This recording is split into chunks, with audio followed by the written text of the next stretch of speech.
So I got this story suggested to me by this person here on the screen, as you can see. If you want to give it a read, the link is in the description, and maybe he's written some other stuff, so go check it out. So I live in an apartment with a bottom part that has a door that leads out to the sidewalk, and upper apartment. That's where I live. It has a stair down to the sidewalk. We also, on the top apartment, have an inside wooden stair. So back in 2005, my neighbor, the person living under me, committed suicide. My mum reported this when we started smelling disgusting smells coming from the floor. My mum contacted the police, who then checked the apartment, only to find a corpse laying on the couch with an empty pill glass beside him. My mum was called in to identify the body. She described the corpse as having black, rotten skin and smelling incredibly foul. Fast forward 2 years, this old lady moved in. I would describe her as heavily built, long bushy curly hair, and in her 60s and a loner. She gave food to other people's cats to get them to come inside to the apartment. She had a bunch of kittens and other cats. Your typical cat lady, I guess. So I got my sister to come down into her apartment with me. We knocked on the door and got in. Immediately she showed us her small kittens. I found them really cute, and I was really distracted. But my sister was only there to comfort me, as I was timid at the time. This lady began showing my sister this book she had, where she had drawn all her ex-boyfriends in it. I didn't find any of this weird, as I was very distracted by the kittens. Then when I got a bit bored, I began looking at the book as well. I remember the pictures as badly drawn, basically just one colored outline with the same colored filling of a person. I was trying to keep a conversation, so I brought up the guy and said something along the lines of, "Hey, did you know the guy that..." I was trying to keep a conversation, so I brought up the guy and said something along the lines of, "Hey, did you know the guy who lived here before you? He killed himself." I don't remember what she replied with, but my sister got angry at me. Fast forward around 2011 to 2012.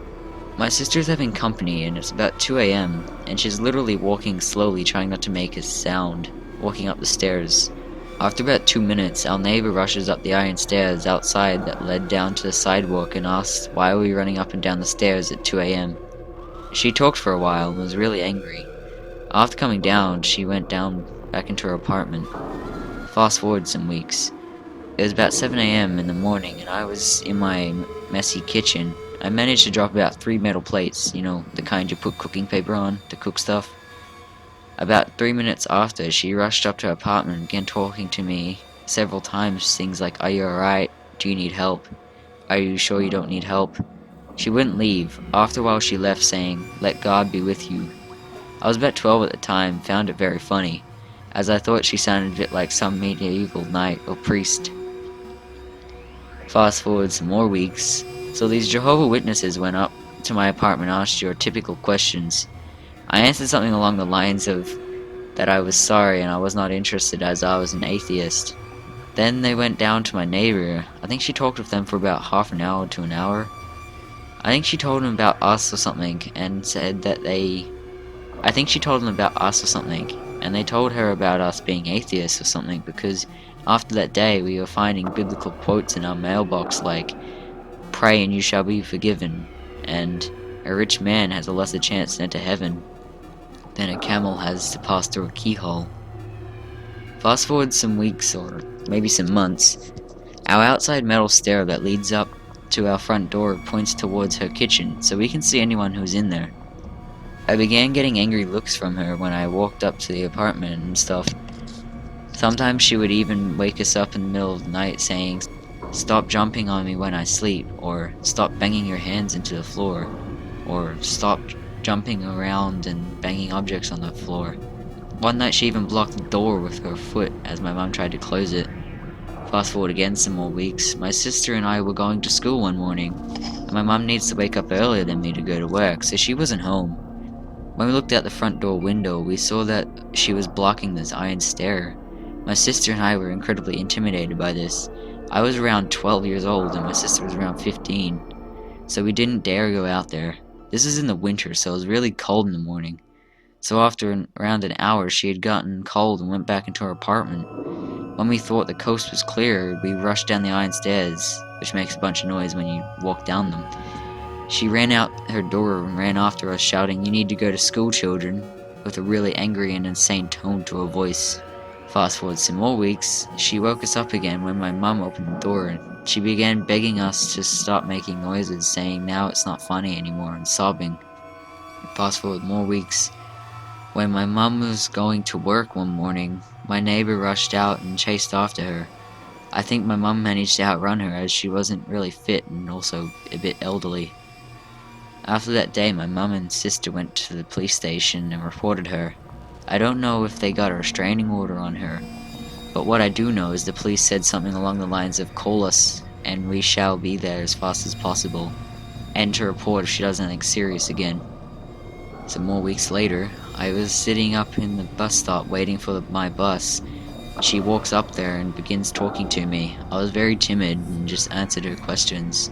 I remember her asking, "Do you have a lot of friends?" To which I replied with, "I have some." Then she answered me with, "It would be a shame if you were to lose all your friends, wouldn't it?" I just laughed awkwardly, and I was pretty intimidated by her. And when the bus came, she didn't even get on. She just left to go back to her apartment. Fast forward some months, she moved all her furniture into an inner room in her apartment, which was the only room in her apartment. Here she moved every movable object into. After then, she removed it all out into normal positions again, and lived normally for some months. Then she moved. Great. Fast forward about 2-3 years, my sister was out smoking on our front balcony, the one that had the stairs leading down to the sidewalk. Then she saw her standing there, just staring at her with two heavy-looking filled plastic bags in each one of her hands. Keep in mind, she moved about 2-3 years ago. My sister went in after she was done with a cigarette and told my mother and me. I looked outside the window and couldn't find her, but when I did, the hair on my back of my neck raised. I saw her staring right back at me with incredibly angry eyes. After about half an hour, I checked again. She had moved into the car. Then checked again after 5 minutes, and she was gone. So in case you're reading, creepy neighbor, let's not meet again. Hey guys, that was one of the user submissions they posted on Let's Not Meet. They commented on my channel and wanted me to read it, so I've put the link in the description for you to give it a read and see what you think.